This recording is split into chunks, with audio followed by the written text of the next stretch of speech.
Hello, freak bitches. Now, speaking of smoking good stuff, how did you find out about DMT, and how did you get involved? Because I read something about you having these positive DMT experiences. I'm like, wow, how strange is it reading about, this massive bodybuilder now getting into psychedelic drugs? Well, and speaking openly about it. Yeah, first time I did ayahuasca was in Brazil. I met my wife, who was outside. She lived in Brazil, so we went out to the Amazon. But this was like 10 years ago, So people weren't really, not like now, people know what ayahuasca is because so much information out there, yourself talking about it, I'm talking about it. It's a ton of stuff on the internet. Wasn't so much then, but I heard about it. And I heard about it's a life-changing experience and all that stuff. So we were out in Brazil, and we got this guide, and I asked him for ayahuasca, and he's like, bring me these 2 bottles of brown stuff. I don't even know to this day if it was really ayahuasca, but I just got really sick and didn't see any great revelations apart from I got this thing in my head, stop poisoning yourself. But the night before, I'd been out drinking, getting drunk and everything. That was my experience with that. Then a friend of mine out here in California, actually, I knew about DMT. I used to live in Amsterdam, and I read the DMT spirit molecule and all that stuff, so I knew about it, but I had no idea to get this stuff or where you can get it from and everything. So a friend of mine got it, and that was my first experience of leaving the room, so to speak, and leaving the planet. And then since then I had some very positive ayahuasca experiences, but with a shaman, and doing properly and preparing 5 days of restricted diet and no sex and all these kind of things you do to prepare, and also afterwards. So DMT is blow the fucking doors off your perception and realize that this world we're in is it's nothing, it's just a little illusion, right? There's so much more outside of it. So there was that, but with the DMT, I think it's you got a computer with so much storage space, and you got it's 1,000 times more than you can retain. So you see all this stuff, and while you're there, you're like, ha ha ha, I know everything. Oh, yes. But when you come back, how much of it can you hold on to, Right. So you've seen it, and that's makes you look at everything differently.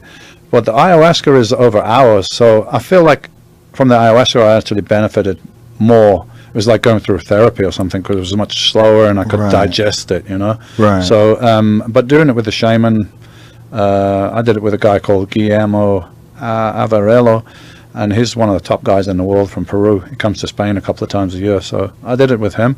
And it's probably, I don't know, it's probably 2 or 3 years since I did DMT, because I sat down one day and I said, right, actually I fasted for 2 days before, so I'd be just in the zone. And I said, right, I'm going to sit down. I got my DMT here. I got my vaporizer here. I'm going to fucking smoke as much DMT as I possibly can till till I go on and pass out. So I had that experience, and since then I don't feel any need to do it. I don't think there's anything more I can take from it, I've had many people tell me the same thing. They had such a profound breakthrough experience that they're like, okay, I get it. Yeah, I had a crazy one in around I want to say 2008 or 9 or something like that, and I took a long time off. I didn't do it again till 5 years later, maybe. Yeah, it's pretty intense, man. I mean, the ayahuasca is nice because it comes in nice and subtle, and you go through hours of this thing. But DMT is last time I did DMT, and you feel very anxious when you it's almost like you're leaving your body, and then, no, I don't want to. And, Yeah. So you get that bit of anxiety. But once you go, it's cool. Yeah, it's cool. But have you done it more than one time in a day, multiple times in a night? No, I just just blasted it as far as I could go, and that was it. I've done it several times over the course of a few hours, and you're more comfortable letting go that way in some sort of a strange way, but it never gets less alien. Well, we had I'm not going to mention his name. I don't know his name, but we had an experience, me and my friend, a few months ago that I've never seen before, because usually people take DMT, they're very calm and sit in a chair, and you go off and you might start laughing, but you don't move much, right? And this guy, he just freaked out, and it wasn't for 10 minutes, but for half an hour. My friend was a former MMA fights. He used to fight with shamrocks. So he knew wrestling techniques. So he had to hold this guy on the floor to stop him from hurting himself because he was totally freaking out. So I could see the guy was going through something traumatic from the past. So today I messaged him. I was like, "Hey, did you ever find out what the guy? What was that? You know?" Because it was. He said, "Yeah, it was from his birth." What? It was from his birth. When he was born, he had the cord around his neck. Oh, Jesus! And he went back and he relived this, and like, so that had been in the back of his mind all his life, subconscious. You know, subconscious has a huge effect on us, but we don't know it's there. So now he opened that box and let it out, and it's gone now. You know. Wow. So it can be therapeutic. Yeah, I thought this guy's like, wow, he's gonna. But when he came back, he was like, "Hey," I'm like, "You good?" He's like, "Yeah, I'm good." I'm like, "Do you know what just happened?" He's like, "No." I said, "Good thing we filmed it then, man. Go home and watch this." I had a friend who freaked out too. He freaked out. He threw up, took his shirt off, was running around saying a bunch of crazy shit. And then after he came down, we calmed him down. It took like 10, 15 minutes. He goes, "Okay, well, obviously I'm a work in progress." I'll never forget that.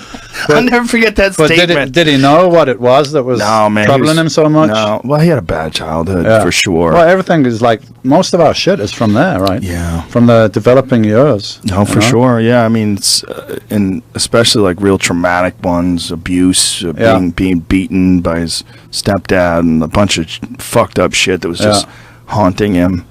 But, it helps you to come to terms with that. Especially the ayahuasca, because it's longer. I felt like the first time I did ayahuasca properly with a shaman, I felt like I was a different person the next day. I felt it was like I'd done 20 years of fucking therapy or something. Yeah. Just a lot of stuff I'd worked out in my mind. I could even see other people's point of view on things and that I couldn't see before. And, that's huge, right? Seeing other people's point of view, because especially a guy like you who's so determined and goal-oriented and just cut out all the bullshit and get it done. Yeah, it can be a little insensitive to other people's feelings around it because you're just like, nothing, keep out my way. That's a male thing in particular anyway, right? And then it's like steroids on top of that. And bodybuilding and intensity and competition, and then being the best, arguably the best ever, and just fucking grinding every day. Well, my son said to me a couple of weeks ago, he's like, "Dad, you don't see yourself as other people see you." I said, "What do you mean?" He said, "Like, I remember when I was a kid, first of all, the size, you was fucking huge, but it's your persona. You might have said to me something very, like, normal, like, whatever, what are you doing with a dog? Like, just something normal." And he said, and I'll be like, "Oh," because just your presence made me feel like that, Right. That's got to be weird when you're a little tiny kid and your dad's a gorilla. Yeah. I remember he did he did kickboxing, right? So he got his black belt when he was about 11 or something like that. And that was my thing. I used to take him to kickboxing and pick him up. And he's like, "Dad, can you wait outside?" I'm like, "What do you mean? You want me to come in?" And like, "Can you just wait outside?" I'm like, "You don't want me to come?" It's like, "Yeah, but everyone's like freaking out and looking at you." And well, it's got to be nice. So I'm like, "No, I'm fucking coming inside, man." Semi-anonymous in crowds now, right? Yeah. I mean, unless someone's a hardcore bodybuilding fan. Well, there's the thing. Not necessarily slow, because of the interviews I did on London Real. And I talked about ayahuasca and DMT and spirituality and reality and all this stuff. I get so many people coming up to me like they're not from the gym. I get housewives, young kids. Like, it's almost like, "You're the guy from London Real. You're the guy that," So I get a whole bunch of other people that appreciate what I'm saying about spirituality, about reality and life. And they're like, "Fuck, man, what you said that really helped me." And I got so many letters, emails and stuff. People, like, they just took something away from what I was saying. So, I mean, that's really why I do these interviews. It's just trying to help the whole general vibe and put it out there. And there's a whole consciousness awakening, a revolution going on now. And I'm just want to push some dominoes, and like create that effect.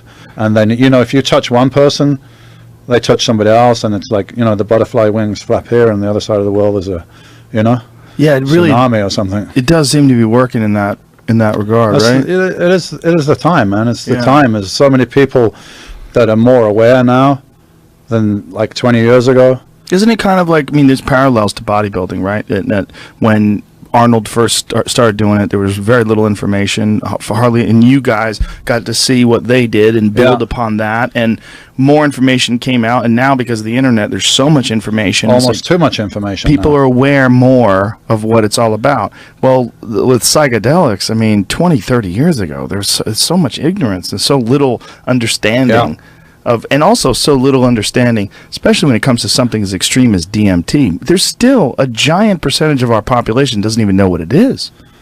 Yeah, I mean, they should all take it, especially the fucking politicians. I like to get those politicians, man, and fucking get them in a room and force them to take DMT, and then see how they're going to behave afterwards. Yeah, how they're going to look at the world and treat people after they had that experience. I don't think you can be,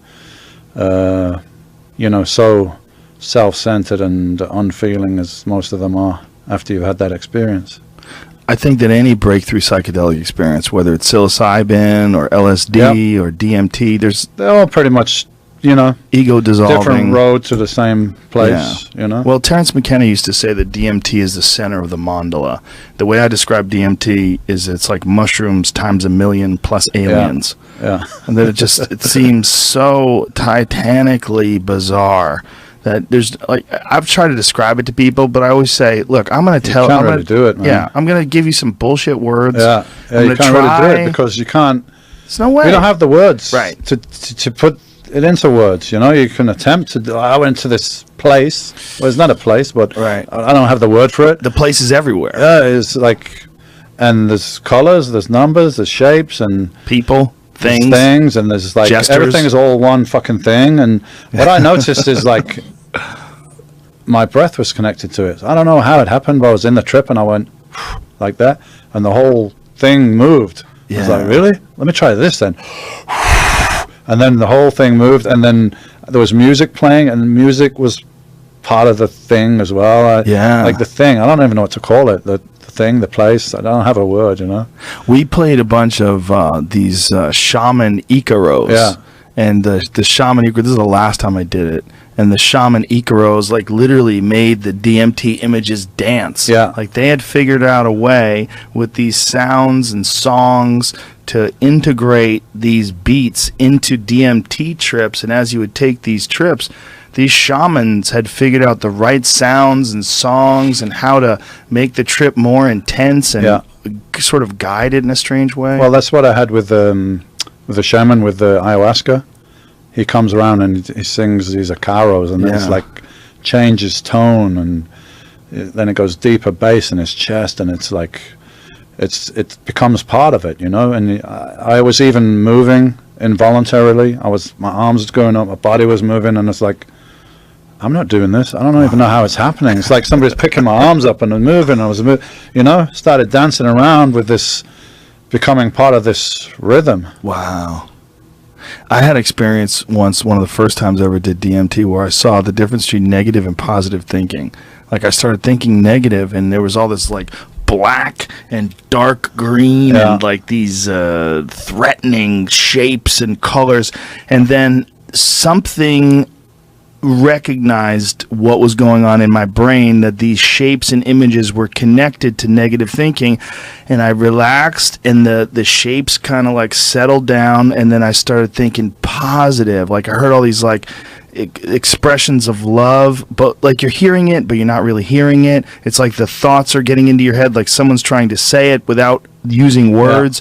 And then I started thinking positive, and from those dark images blossomed these like beautiful, like geometric flowers and colors and impossibly spectacularly beautiful images. And I was like, oh, and I recognized in my mind there's an actual thing that happens when you think negatively, and it's not just some sort of an abstract everything. idea. You affect the program. Yes. You're in a program, and your thoughts, the program's coming towards you, and your thoughts are going, and it's interacting with the program, And that's why conflict, like interpersonal conflict between people, can be so negative.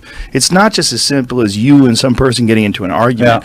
It's those dark images and those negative forces. It becomes a part of your system. I had exactly the same thing. So, but it was almost like a tunnel. I was in this tunnel, and it was the same thing. It was like, ugh, Yeah. like all these images around and scary and everything. And I was like, instinctively, I knew to be very relaxed. Yeah. And I started laughing like, fuck you. You're not even real. You're not even real. And when I said that, it went away, and I just got this thing that came into my head. You've just been in the valley, what's it called? The valley of the shadow of death. It's in the Lord's Prayer, I think. Yeah. Yeah, though we walk through the valley of the shadow of death, you should fear no evil, because God's by the side. Right. I vaguely remember it from school or something. But I got this thing that you were there, and you're in the valley of the shadow of death, and because you, like, fuck you, like, oh, it's not even real. It just disappeared, and then I went to somewhere really nice. Wow. Yeah, I just wonder how much is real. You know, it's such a hippie thing to say. Like, how much is real? I don't know. You know, I've been having these thoughts a lot lately. Like, how much of life do you manifest? How much of life is real? Because it's such a bullshit thing to think. It's such a hippie thing to think. And so many people that say that are so annoying. Yeah, but scientists are saying the same thing now. Yeah, well, Quantum physicists are saying, what was it? I think his name's Professor Yates. I don't know if you're familiar with him. Professor Yates, and he said that they've broken down reality into the smallest level, and it's a computer code. Yes, I've seen that guy. Not I've only is seen a that guy computer code, it's a specific computer code of zeros and ones, and it was invented in the 1940s by somebody. Yeah, I've seen that guy being interviewed. We actually talked about it with Neil deGrasse Tyson, and I tried to get him to sort of break it down and explain. But what it is essentially that when you break reality down to the smallest level, it mimics a self-correcting computer code. Not just a computer code, but a computer code that's self-correcting, which is right there. I just said a bunch of noises that I don't even understand. Yeah. You know, it's gone beyond my. But now you're getting spirituality and science. Right. It's coming together because the scientists are saying what spiritual masters. Well, they're already telling us that we live in an illusion and everything is inside, not outside. They were saying that thousands of years ago. But now some of it scientists is are real. Like, you have to work hard or you don't get results. Yeah. Right? Like, your hard, fast, pragmatic reality of being the best bodybuilder in the world, it revolves around actual work, real results. in this reality, in this program. But also, You need to do physical stuff, yeah. Probably there was a lot of mental shit going on there too. Absolutely. The work was being done, but also there was probably a lot thoughts all day. I mean, that's all I thought about. Like, Yeah. literally all fucking day. So, you know, I had to have the physical goods to make it happen. I could dream about being a basketball player all day. Probably wouldn't help me because I'm not built to be a basketball player. But those thoughts were just going out all the time. And I was a kid in Birmingham, industrial city in England, and I was thinking, I'm going to go to America and I'm going to be a bodybuilder. And everyone around me was like, the fuck you talking about? So yeah, there was those thoughts all the time. So I think it's like a holographic program we're in, but we influence it, we interact with it, with our thoughts. That's kind of where I'm getting at now. Yes, in some way.